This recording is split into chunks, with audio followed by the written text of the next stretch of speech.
السلام علیکم ناظرین، آپ دیکھ رہے ہیں نقطہ اعتراض، میں ہوں یشفین جمال۔ ناظرین، بات کریں ان دنوں کی اہمیت کے حوالے سے تو پاکستان جو ہے وہ 75 برس کا ہو گیا ہے۔ ہم لوگ جو ہیں وہ اپنی ڈائمنڈ جبلی منانے والے ہیں۔ کل کے دن پاکستان کا یوم آزادی ہے، اور جب بھی قوموں کی زندگی میں یہ دن آتا ہے تو یہ ریفلیکشن کا دن ہوتا ہے، انٹروسپیکشن کا دن ہوتا ہے۔ یہ دن اس لیے ہوتا ہے کہ تھوڑا سا بیٹھ کے ریفلیکٹ کیا جائے کہ ہم نے اب تک کیا کھویا، کیا پایا، ہم جہاں سے چلے تھے جب سفر کا آغاز کیا تھا تب سے لے کر آج تک ہم کہاں تک آئے ہیں۔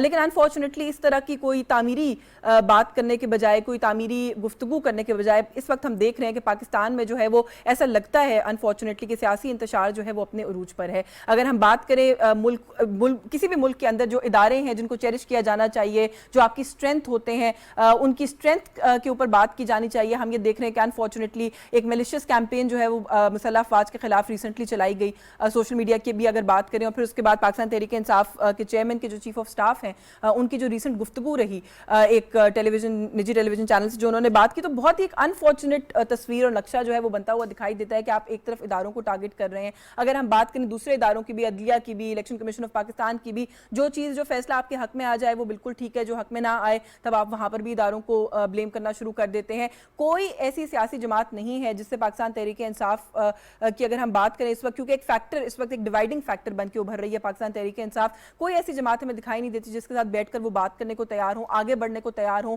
مفاہمت کا ایسا لگتا ہے کوئی چیپٹر ہی نہیں ہے ان کی سیاسی جو وہ ہے ڈکشنری ہے اس کے اندر۔ تو کس طریقے سے یہ معاملات جو ہیں وہ آگے بڑھیں گے، بہتری کی طرف جائیں گے؟ ہم نے کل بھی اس حوالے سے بات کی تھی کہ پاکستان کو اس وقت ایک بہت زیادہ معاشی چیلنجز کا سامنا ہے، اور ایسا لگ رہا ہے کہ معاملات معیشت کے اینڈ پر کچھ بہتری کی طرف فائنلی جاتے ہوئے دکھائی دے رہے ہیں، لیکن معاشی استحکام ہمیشہ سیاسی استحکام سے جڑا ہوتا ہے۔ اور پھر اس طرح کا دن، جیسے میں نے کہا کہ 75 ایئرز ہو گئے پاکستان کو انڈیپینڈنٹ ہوئے ہوئے، تو اگین اس دن پر کیا اچھا ہوتا کہ سبھی سیاسی جماعتیں بیٹھ کر پاکستان کو درپیش چیلنجز کے حوالے سے بات کرتی، نہ کہ جو اس طرح کی ہم دیکھ رہے ہیں پنجاب میں بھی جو ہم دیکھ رہے ہیں جس طرح کی کاروائیاں ہو رہی ہیں، انتقامی چھاپے مارے جا رہے ہیں لیڈران کے گھروں پہ، وہاں پہ جو تقرریاں، تبادلے اور جس طرح سے معطلیوں کا سلسلہ جاری ہے، تو یہ سارا کچھ ایک بہت ہی انفارچونیٹ پکچر پینٹ کر رہا ہے۔ لیکن اس سب کے بیچ میں صدر پاکستان نے کچھ جرنلسٹ سے گفتگو کرتے ہوئے یہ کہا ہے کہ وہ تیار ہیں، وہ مذاکرات کرنے کو تیار ہیں، سابق پرائم منسٹر سے بھی اور موجودہ پرائم منسٹر سے بھی، اور اگر کوئی مفاہمت کا راستہ نکل سکتا ہے تو وہ اس پر بات کرنے کو مذاکرات کی انہوں نے پیشکش کی ہے۔ تو اس پر بھی بات کریں گے کہ اس کی کیا امپورٹنس ہو سکتی ہے۔ At the same time F I A نے چیئرمین تحریک انصاف کو خط کے ذریعے بہت ساری چیزوں کی جو مالی معاملات ہیں، ان کی جو پارٹی کے کچھ اسٹرکچرل معاملات ہیں، ان کے اوپر تفصیلات طلب کی ہیں۔ تو اس پر بھی بات کریں گے کہ کتنا ٹرانسپیرنٹ ہو کے پی ٹی آئی سامنے آئے گی، کیونکہ ابھی تک جو کچھ ہوا ہے فورن فنڈنگ کیس میں اس کو تو ہم دیکھ رہے ہیں کہ وہ نگیٹ کرتے ہوئے دکھائی دے رہے ہیں۔ سبھی ایشوز پر ہمارے ساتھ بات کرنے کے لیے موجود ہیں سینئر تجزیہ کار ہیں عمار مسعود صاحب، بہت شکریہ سر آپ کا، آپ کے وقت کے لیے۔ اگین انادر سینئر تجزیہ کار جرنلسٹ زیغم خان صاحب ہمارے ساتھ موجود ہیں، سر آپ کا بھی بہت شکریہ آپ کے وقت کے لیے۔ اور کچھ ہی دیر میں شہزاد انور فاروقی صاحب اسلام آباد اسٹوڈیوز میں ہمارے ساتھ موجود ہوں گے، تجزیہ کار ہیں، انہیں بھی گفتگو میں شامل کریں گے۔ میں زیغم خان صاحب آپ اس گفتگو کا آغاز کر لوں۔ سر میں نے جو بھی ابتدائیے میں بات کی، سر 75 ایئرز ملک کو آزاد ہوئے ہو گئے، لیکن آج 75 ایئرز کے بعد اس پوائنٹ ان ٹائم پر ہم کیا کر رہے ہیں؟ آپ کو لگتا ہے کہ جو سیلیبریشن کرنے کی کوشش بھی کی جا رہی ہے، وہ جو اسپرٹ ہے اس کو صحیح طریقے سے انجوائے کر سکتے ہیں ہم موجودہ سیاسی حالات میں؟ دیکھیں، ایک تو 75 سال جو ہے ہم نے اپنی آزادی کے مکمل کیے ہیں، وہ ایک خوشی کی بات ہے۔ ایز اے نیشن ایک لینڈ مارک ہے، وہ خوشی تو ایک الگ بات ہے۔ لیکن جو آپ نے دوسری طرف توجہ دلائی یا دعوت دی کہ ہمیں سوچنا چاہیے کہ اس 75 سال کے بعد ہم نے کیا کچھ اچیو کیا ہے، جس کو کہیں گے نا جی promise of Pakistan, or the dream of our Quaid, کہ ہمارے قائد نے کیسا پاکستان سوچا تھا، ہمارے آباء و اجداد نے کیسا پاکستان سوچا تھا، اس زمین کے اندر کس طرح کا پرومس تھا، جو وسائل ہمارے پاس تھے، جو انسان ہمارے پاس تھے، جو کچھ ہمارے پاس تھا، اس کے مطابق ہم جہاں پہنچ سکتے تھے، کیا ہم وہاں پہنچے ہیں، وہاں سے آگے چلے گئے ہیں یا وہاں سے بہت پیچھے ہیں؟ تو شاید کوئی بھی ایک شخص بھی پاکستان میں یہ نہیں کہے گا کہ ابھی تک ہم نے پاکستان کا جو پرومس تھا، پاکستان کا جو وعدہ تھا، وہ ہم نے حاصل کیا ہے، اور ہم نے جو اپنی صلاحیتیں تھیں اس کے مطابق ترقی کی، بالکل نہیں کی۔ اس کی وجہ جو سب سے بڑی ایک وجہ رہی کہ ہماری جو اشرافیہ تھی، جو مختلف طاقت والے حصے تھے، یعنی ایک طرف سیاستدان تھے، دوسری طرف بیوروکریسی تھی، تیسری طرف اسٹیبلشمنٹ تھی، ایک تو یہ آپس میں کوئی رولز آف دا گیم پورے 75 سال میں طے نہیں کر پائے، جس کی ایک شکل شروع میں بیوروکریسی، سول بیوروکریسی اور سیاستدانوں میں ٹینشن تھی، باقی 65 سال جو ہے وہ اسٹیبلشمنٹ اور سیاستدانوں میں ٹینشن تھی، اور اس کا دوسرا پہلو یہ ہے کہ کچھ خود سیاستدان بھی آپس میں رولز آف دا گیمز نہیں طے پائے اور وہ بھی جھگڑتے رہے. بالکل. ہم نے 1974 میں اتنی دیر کے بعد اپنا آئین بنایا، لیکن وہ آئین بھی اس ٹائم کے بعد آدھا ٹائم معطل رہا، اس کے اندر کھلواڑ کی گئی، چینجز کی گئی، اور ہمارے اپنے لیڈر بعض اوقات اس آئین کو ماننے سے بھی انکار کر دیتے ہیں، اور آپس میں جو ایک طے کرنا چاہیے کہ کیا ضابطۂ اخلاق ہوگا اس کو بھی طے نہیں کرتے. اور اس سب کا نتیجہ یہ نکلا ہے کہ آج کے دن تک آدھا پاکستان، دو پاکستان ہے، اور آدھا پاکستان ایسا ہے جن کے بچوں کے پاس تعلیم نہیں ہے، جن کے پاس صحت نہیں ہے، جن کو بیسک فیسلٹیز نہیں ہیں، جو غربت کی سطح سے نیچے ہے. دنیا کے اکثر انڈیکیٹرز پر جتنے اشاریے ہوتے ہیں آپ اٹھا کر دیکھ لیجئے، پاکستان ترقی میں کوئی بہت پیچھے نہیں ہے، لیکن اگر آپ انسانی اشاریے دیکھیں تو انسانی اشاریوں میں، انسانی ترقی میں آپ کو پاکستان بہت نیچے نظر آئے گا. بالکل. اور جیسے آپ نے یہ بات بالکل آپ نے صحیح پوائنٹ آؤٹ کی کہ اگر آپ سارے پاکستان کے لیے یہ نہیں بھی کہہ سکتے تو ایک بہت بڑا ڈیوائیڈ ہے. آپ کو ہر طرح کا طبقہ یہاں پر ملے گا، اور بہت ہی انفارچونیٹ سچویشن کے اندر بھی بہت سے لوگ ہیں پاکستان میں جو اس وقت رہ رہے ہیں. لیکن میں عمار مسعود صاحب کو گفتگو میں شامل کر لوں سر، کہ یہ ریئل ایشوز ہیں جن کے اوپر ہمارا فوکس ہونا چاہیے، جن پر ہمیں بات کرنا چاہیے. لیکن گلا ہے کچھ لوگوں کو کہ سیاست دان چاہے وہ کسی بھی جماعت کے ہوں، وہ اپنی ٹٹ فور ٹیٹ اور اپنی ذاتیات کے اندر جو لڑائیاں ہیں، ان کی جو پرسنل ایشوز ہیں، ان کو ریزالو کرنے میں ہر وقت مگن رہتے ہیں، اور ریل ایشوز کی طرف کوئی توجہ نہیں ہے. شہباز گل والا معاملہ ہم سینٹر میں دیکھ رہے ہیں، عطا تارڑ صاحب کے گھر چھاپا ہم پنجاب میں دیکھ رہے ہیں، ایس ایچ اوز کی معطلیاں ہم پنجاب میں دیکھ رہے ہیں. تو یہ تو ایسا لگ رہا ہے کہ بس آپس میں ایک دوسرے کو ٹٹ فور ٹیٹ کا ایک معاملہ ہے جو کیا جا رہا ہے، اور ریئل ایشوز پر توجہ نہیں ہے. یشوین، آپ کے سوال کے جس طرح اور پروگرام کا آپ نے ابتدائیہ دیا، اس کے دو حصے بنتے ہیں. پہلی بات تو یہ ہے کیا ہم اپنے لیے 75 سال کے بعد کیا یہ دن ہم سیلیبریٹ کر سکتے ہیں؟ ہمیں خوشیاں منانے کا حق ہے. کیا ہم نے کوئی بہت بڑے کارنامے کر دیے ہیں اس کے بعد ہم چراغاں بھی کریں یا بھی لہرائیں اور بھنگڑے بھی ڈالیں؟ دوسرا آپ کے سوال کا حصہ بالکل کرنٹ سچویشن کے ساتھ ہے، اور کہ اس وقت پنجاب میں اور وفاق میں جو جنگ کی کیفیت ہے اس کے اندر کس کی کہاں غلطی ہے. میں کوشش کروں گا کہ مختصر دورانیے میں دونوں سوالوں کا جواب دوں. جی. جو ہماری تاریخ ہمیں بتاتی ہے، ہم نے ماضی میں بہت غلطیاں کی. جو قائد اعظم کا ویژن تھا وہ ایک متحدہ پاکستان تھا. اب اس کا ایک بڑا حصہ ہمارے ساتھ نہیں ہے، یہ منقسم پاکستان ہے. آپ یہ کہہ لیجئے کہ یہ گلاس جو ہے اگر آدھا بھرا ہوا، یہ وہ والی مثال دیتے ہیں، لیکن ایک گلاس کرچی ہو گیا ہے اور اسے ہمیں تسلیم کرنا چاہیے. پھر جو باقی ماندہ پاکستان ہمارے پاس چلا، اس کے اندر اقتدار کی جنگ چلی، اس میں سیاستدان بھی ہے، اس میں اسٹیبلشمنٹ بھی ہے، اس میں سول بیوروکریسی بھی ہے. کیا ہم اس مقام پر پہنچ گئے ہیں کہ جہاں ہم بہت زیادہ اس موقع کو سیلیبریٹ کر سکیں؟ تو میرے خیال میں ابھی بہت وقت باقی ہے. ہم اس مقام پر بالکل نہیں پہنچے، لیکن یہ نہیں ہے کہ ہم اس مقام پر پہنچ نہیں سکتے. چند بنیادی چیزیں ہیں جن کو ہمیں سیکھنا ہے. انسانی حقوق کی پاسداری، جس طرح قائد اعظم نے فرمایا، اقلیتوں کے حقوق کی حفاظت، جس طرح قائد اعظم نے فرمایا، آئین کا احترام، جمہوریت کا احترام، عوام کے مینڈیٹ کا خیال، اور اگر اس کے اوپر شب خون نہ مارے جائیں تو میرے خیال میں راستہ بڑا واضح ہو جائے گا. ہم نے بہت وقت گنوا دیا ہے، لیکن ابھی ہم تو سمت میں جا سکتے ہیں. دوسری صورتحال موجودہ صورتحال ہے جس میں پنجاب اور وفاق آپس میں دست و گریباں ہیں. ادھر سے رانا ثناء اللہ صاحب دھمکی دیتے ہیں، ادھر سے پرویز الہی کے پولیس والے جو ہیں کبھی رانا مشروط کے گھر پہ چھاپا مارتے ہیں اور کبھی عطا اللہ تارڑ کے. یہ جو جنگ ہے ماضی میں بھی ہوئی ہے، لیکن اس طرح کی کیفیت بن رہی ہے جیسے یہ کسی دو ملکوں کے درمیان مخالف آپس میں لڑ رہے ہیں. اور اس میں بے تحاشا قصور ہمیں قصوروار ٹھہرانا چاہیے.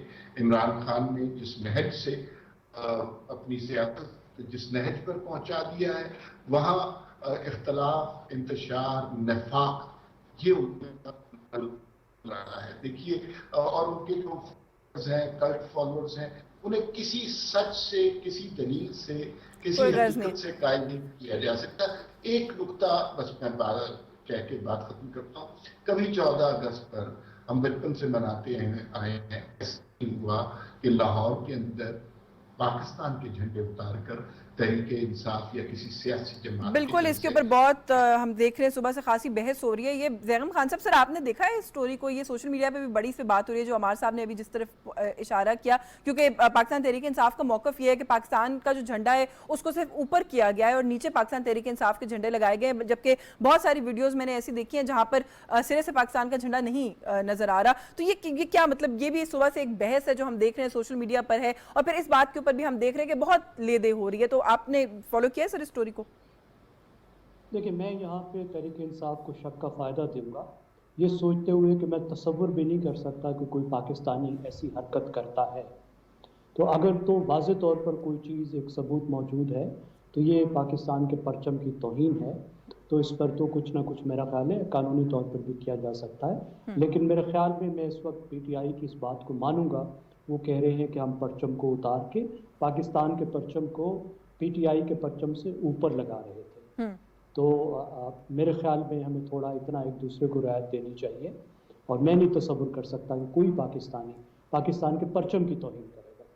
تو ٹھیک ہے، تو آپ یہ کہہ رہے ہیں کہ آپ یہ رعایت دیں گے۔ جو تھوڑا سا moving on to some current issues, یہ جو ایف آئی اے والا معاملہ ہے، یہ جو ابھی ہم بات کرتے ہیں پولیٹیکل پولرائزیشن کی کہ وہ بڑھ رہی ہے، پھر ابھی عمار صاحب نے کہا کہ اختلاف کی، انتشار کی سیاست، یہ آپ سمجھتے ہیں کہ آنے والے دنوں میں اس میں مزید اضافہ ہوگا؟ کیونکہ ایف آئی اے نے بہت ساری تفصیلات جو ہیں وہ طلب کی ہیں، بہت سارے سوالات پوچھے ہیں، اور آپ جانتے ہیں کہ فورن فنڈنگ کیس کو لے کر اور اس انویسٹیگیشن کو لے کے پی ٹی آئی کا کیا موقف ہے۔ تو ڈو یو تھنک سب سے پہلے تو وہ کمپلائی کریں گے سارے معاملے کے ساتھ، اور اگر نہیں کریں گے تو پھر کیا صورتحال ہوگی؟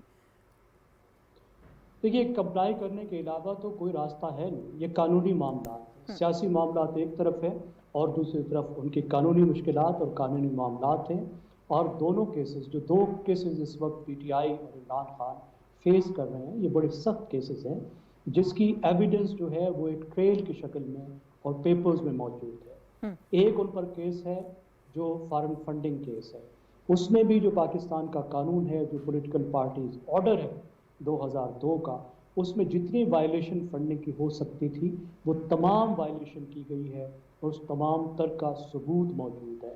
اور اس سے آگے بڑھ کر جو معاملہ ہے کہ 12-13 ٹاپ لیڈرز کے ذاتی اکاؤنٹس میں وہ پیسہ گیا، اور پھر وہ پیسہ نکلا اور خرچ ہوا، اور انہوں نے بھی یقیناً ان اکاؤنٹس کے بارے میں اور ان اکاؤنٹس کی رقم اور اس کے خرچ کے بارے میں الیکشن کمیشن آف پاکستان کو اپنے سالانہ گوشواروں میں نہیں بتایا ہوتا۔ نہیں بتایا۔ یہ جو گوشوارے ہوتے ہیں، دیکھیں، جو گوشوارے ہوتے ہیں یہ آن اوتھ ہوتے ہیں، اور ان گوشواروں میں ہی غلط بیانی کے الزام پر نواز شریف کو نااہل قرار دیا گیا تھا کہ انہوں نے اپنے گوشوارے میں وہ رقم نہیں بتائی تھی جو انہیں مبینہ طور پر اپنے بیٹے سے ملنی تھی۔ اب ویسا ہی گوشوارہ، یہ تو ایک 12 لیڈرز کی بات ہے، لیکن عمران خان کا تو پھر یہ ثابت ہو گیا کہ 2018 میں جو انہوں نے گفٹ وصول کیے اور پھر بیچے، اور پھر وہ جو پیسے ان کے پاس آئے ان کو 2 سال تک اپنے گوشواروں میں نہیں بتایا۔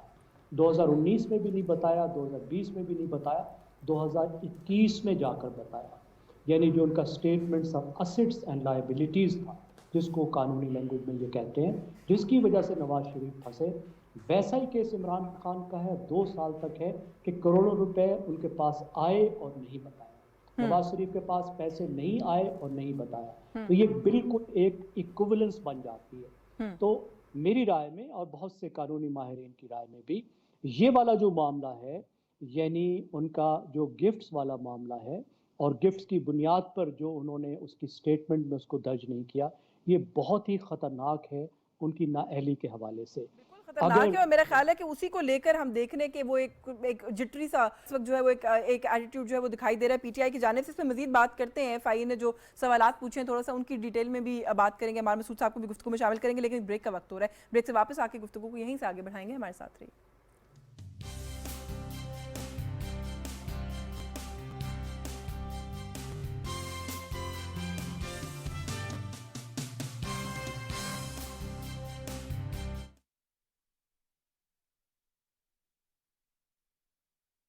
پچھتر برس قبل ایک امید تھی، ایک خواب تھا، اور لا الہ کا ساتھ